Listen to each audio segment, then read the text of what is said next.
পাচারকালে 10 লক্ষ টাকার গাঁজাসহ দুজনকে আটক করল মুঙ্গিয়াকামী থানার পুলিশ।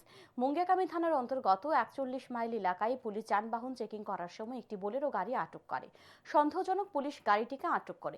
গাড়িটিতে তল্লাশি চালানোর সময় উদ্ধার হয় 52 কেজি গাঁজা, যার কালোবাজারের মূল্য আনুমানিক 10 লক্ষ টাকা।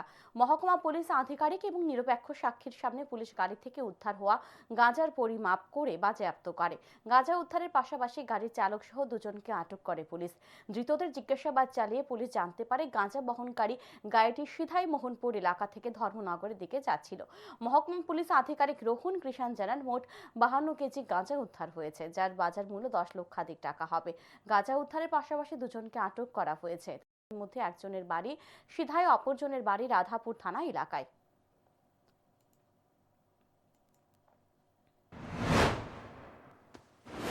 तो ये 41 माइल्स नाका है मुंगेगामी प्लेस के अंदर।